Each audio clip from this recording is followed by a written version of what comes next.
ত্রয়োদশ জাতীয় সংসদের প্রথম বাজেট অধিবেশন বসছে আজ। গত ১২ ফেব্রুয়ারি অনুষ্ঠিত জাতীয় সংসদ নির্বাচনে বিএনপি সরকার গঠনের পর এটি হতে যাচ্ছে সংসদের প্রথম বাজেট অধিবেশন।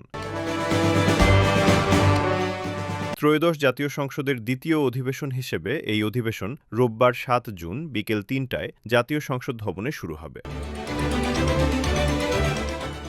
অর্থমন্ত্রী আমির খসরু মাহমুদ চৌধুরী আগামী ১১ জুন ২০২৬ থেকে ২৭ অর্থবছরের প্রস্তাবিত জাতীয় বাজেট সংসদে উপস্থাপন করতে পারেন বলে জানা গেছে।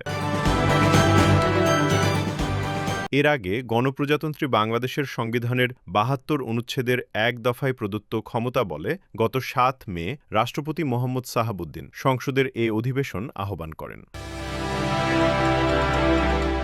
ত্রয়োদশ জাতীয় সংসদের প্রথম অধিবেশন গত ৩০ এপ্রিল সমাপ্ত হয়। ওই অধিবেশনে ২৫ কার্যদিবসে মোট ৯৪টি বিল পাশ করা হয়।